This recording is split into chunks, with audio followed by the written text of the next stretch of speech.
Today's reading is The Girl Detective Part 1, the last story in the collection Stranger Things Happen by Kelly Link.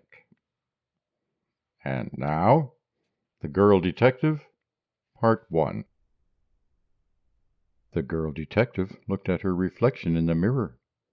This was a different girl. This was a girl who would chew gum. Dora Knez in conversation. The girl detective's mother is missing. The girl detective's mother has been missing for a long time. The underworld. Think of the underworld as the back of your closet, behind all those racks of clothes that you don't wear anymore. Things are always getting pushed back there and forgotten about. The underworld is full of things that you've forgotten about. Some of them, if only you could remember, you might want to take them back. Trips to the underworld are always very nostalgic. It's darker in there. The seasons don't match.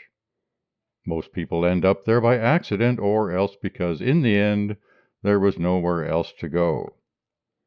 Only heroes and girl detectives go to the underworld on purpose. There are 3 kinds of food. One is the food that your mother makes for you. One is the kind of food that you eat in restaurants. One is the kind of food that you eat in dreams. There's one other kind of food, but you can only get that in the underworld. And it's not really food, it's more like dancing.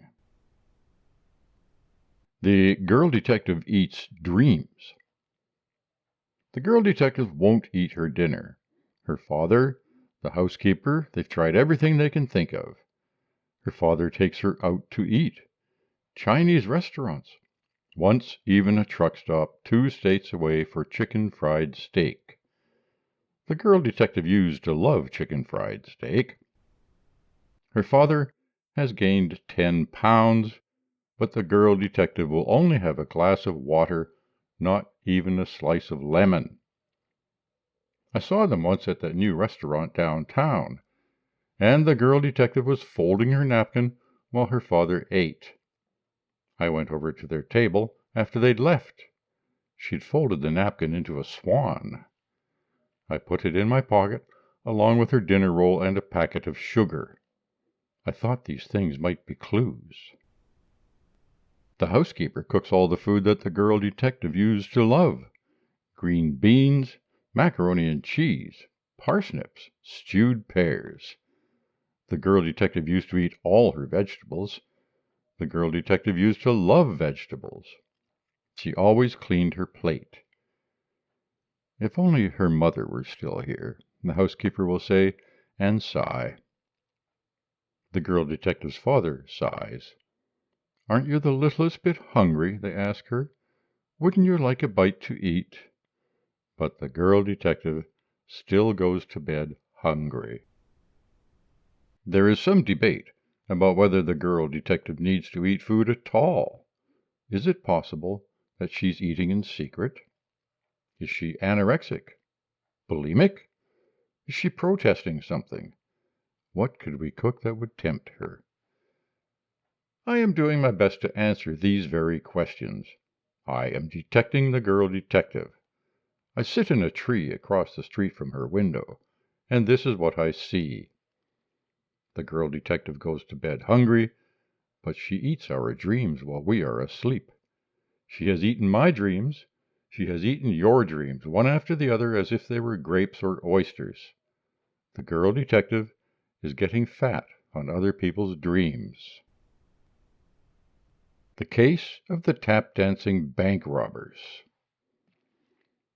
Just a few days ago, I saw this on the news. You remember that bank downtown. Maybe you were in line for a teller, waiting to make a deposit. Perhaps you saw them come in. They had long, long legs, and they were wearing sequins. Feathers? Not much else. They wore tiny black dominoes, their hair pinned up in tall, loopy curls, and their mouths were wide and red. Their eyes glittered. You were being interviewed on the news. We all thought that someone in the bank must be having a birthday, you said. They had on those skimpy outfits. There was music playing. They spun. They pranced. They kicked. They were carrying purses, and they took tiny black guns out of their purses. Sit down on the floor, one of them told you. You sat on the floor. Sitting on the floor, it was possible to look up their short, flounced skirts. You could see their underwear. It was satin and embroidered with the days of the week. There were 12 bank robbers. Monday, Tuesday, Wednesday, Thursday, Friday, Saturday, Sunday, and then May Day, payday, yesterday, someday, and birthday.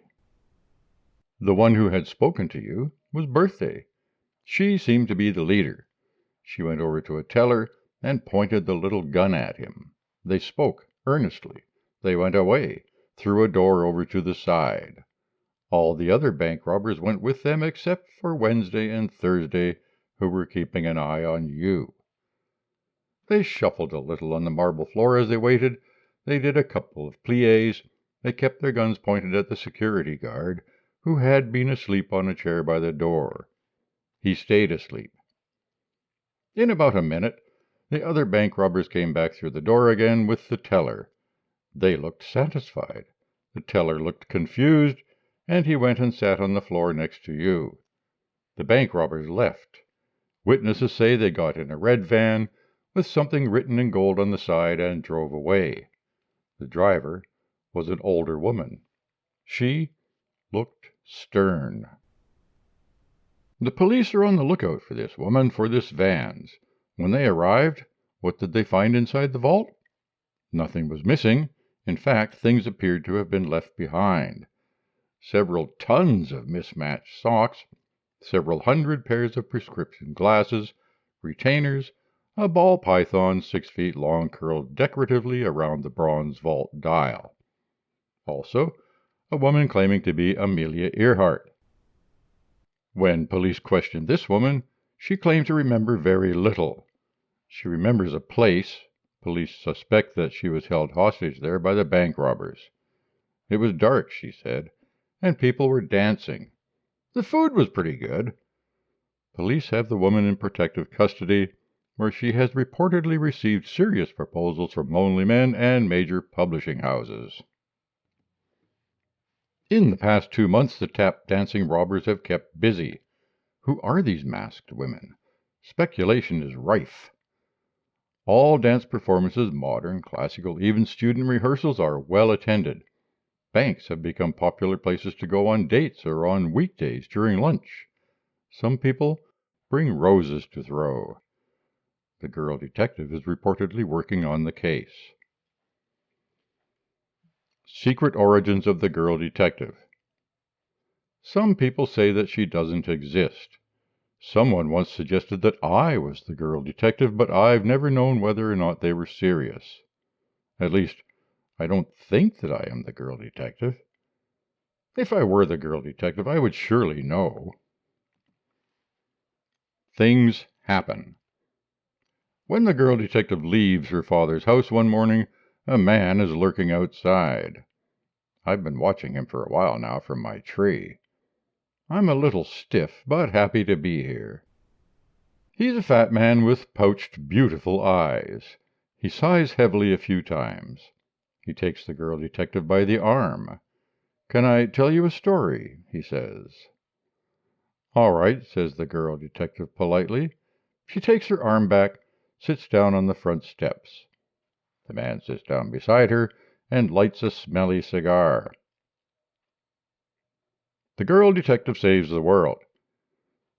The girl detective has saved the world on at least 3 separate occasions. Not that she is bragging. The girl detective doesn't care for fiction. The girl detective doesn't actually read much. She doesn't have the time. Her father used to read fairy tales to her when she was little. She didn't like them. For example, the 12 dancing princesses. If their father really wants to stop them, why doesn't he just forbid the royal shoemaker to make them any more dancing shoes? Why do they have to go underground to dance? Don't they have a ballroom? Do they like dancing, or are they secretly relieved when they get caught? Who taught them to dance?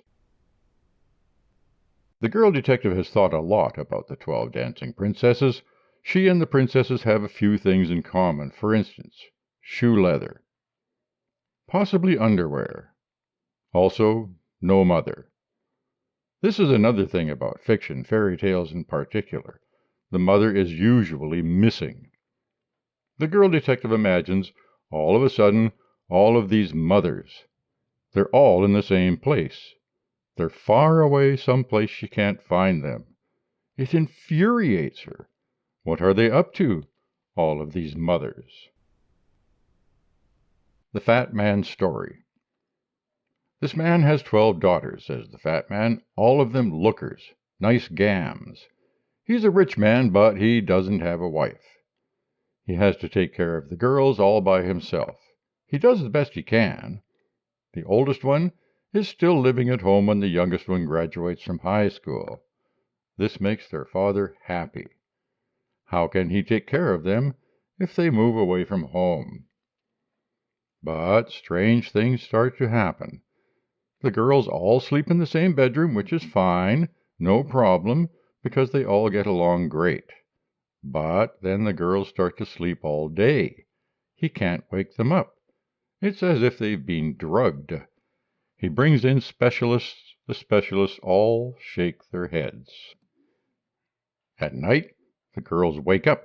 They're perky, affectionate. They apply makeup. They whisper and giggle. They eat their dinner with their father, and everyone pretends that everything's normal. At bedtime, they go to their room and lock the door, and in the morning when their father knocks on the door to wake them up, gently at first, tapping, then harder, begging them to open the door, beside each bed is a worn-out pair of dancing shoes. Here's the thing. He's never even bought them dancing lessons. They all took horseback riding, tennis, those classes where you learn to make dollhouse furniture out of cigarette boxes, and doilies. So he hires a detective. Me, says the fat man. You wouldn't think it, but I used to be young and handsome and quick on my feet. I used to be a pretty good dancer myself. The man puffs on his cigar. Are you getting all this? The girl detective calls to me, where I'm sitting up in the tree. I nod. Why don't you take a hike? She says.